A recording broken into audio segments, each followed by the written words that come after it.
Hawkeye has been deployed to rescue a long captured ally, and along the way picks up another important ally, all three of whom get a little too close to something very dark and very, very old. In the year 2099, the ever present megacorporation known as Alchemax has gotten their hands on everyone's favorite soldier sickle, and a team of resistance, including a super serumed Black Widow and a very tough looking Wolverine, make a move sooner rather than later. My name is the Riddler. Wrong universe, I know. And this is Marvel Rivals Season 0, A Crack Team. So, we kick off with Hawkeye aboard the Quinjet headed to Antarctica on a solo rescue mission. Funnily enough, he's being sent to rescue a post brainwashing Bucky Barnes as he was deployed to infiltrate the base, but unfortunately has been captured. Hydra has, of course, been trying to replicate the super soldier serum again, and Hawkeye is on the case primarily to rescue Bucky, but it's implied by Agent 13 that destroying the research sure would be nice, seeing as they're into something a bit darker and more occult this time. Hawkeye descends on the facility, taking out Hydra soldiers along the way. He manages to find Bucky, but is attacked by a Hydra super soldier after opening his chamber. Just as the super soldier started to get the better of Clint, a mass of squid like eldritch appendages makes quick work of his opponent. This arm is a part of Bucky now, instead of his usual cybernetic arm. The pair run through the facility as Hydra chases them, eventually coming to a stop in a chamber with a heavy door. Statues adorn the walls, and one had an open and radiating portal. Hawkeye can tell that something is trying to come through, but for some reason his brain won't let him process what it is.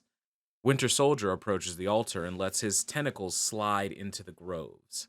Bucky is then flooded with his own memories, memories of trying to stop this mess, and memories of being captured, as well as memories of them removing his cybernetic arm and growing tentacles in his shoulder. As a tentacle emerges from the portal and grabs at the Winter Soldier, he tells Hawkeye to slice off his arm so they can close the portal. Hawkeye reluctantly obliges, and to their joy, the portal is indeed shuttered, but with it, their only means of possible escape. However, just as the lab starts to come down around them, the portal sparks back to life, and through it comes a spinning red, white, and blue shield. Apparently, Steve Rogers' friends in Wakanda were able to open a portal to this energy signature, though this is not the Steve either of them knew, who had died only earlier this week. They step back into Wakanda, and Bucky is gifted a Chronovium Vibranium arm, and he tells Bucky that after the arm is attached, he would need both his and Hawkeye's help with a favor. Now we're going to switch perspectives to the Black Widow, Natasha Romanoff, who is in Tokyo doing what she does best, gathering intel for her fellow freedom fighters. She's followed her web of contacts and their intel to look into Alchemax, a multinational super company with, as she describes, far too much power. She muses on how this would be an impossible job for most, even for some of the web warriors, but this Black Widow was over 100 years old and was given the super soldier serum by the great late Nick Fury. Nat has been doing this for a very long time. Trying to keep things as stealthy and non lethal as possible, Natasha employs the use of Krakoan neurotoxin given to her by Wolverine, a fellow freedom fighter. After getting in, she roots through files on an array of topics, including serum research and the long term medical benefits of Krakoan flowers. More importantly, she finds Alchemax's top secret asset, a stone cold, frozen Captain America straight from World War II. After a quick catch up on where and when they are, the two fight their way back up toward the roof before they are separated by an explosion. Reluctantly, Black Widow retreats from the increasingly growing mess, wondering where the captain made it off to. Making a quick jump, we turn our sights to Wolverine, who's not drinking in a bar, but conversing in one with Magneto, the now protector of Krakoa. Logan is a member of the Resistance, committing himself to stopping groups like Public Eye, Alchemax, and Doom. He regales both Magneto and Fred Dukes, aka the Blob, but don't call him that, with his most recent excursion. When the explosion separated Natasha from Captain America, Logan was already on his way to Alchemax HQ. The explosion made him double his pace. Once there, he met up with Steve Rogers, who was being attacked by Doombots.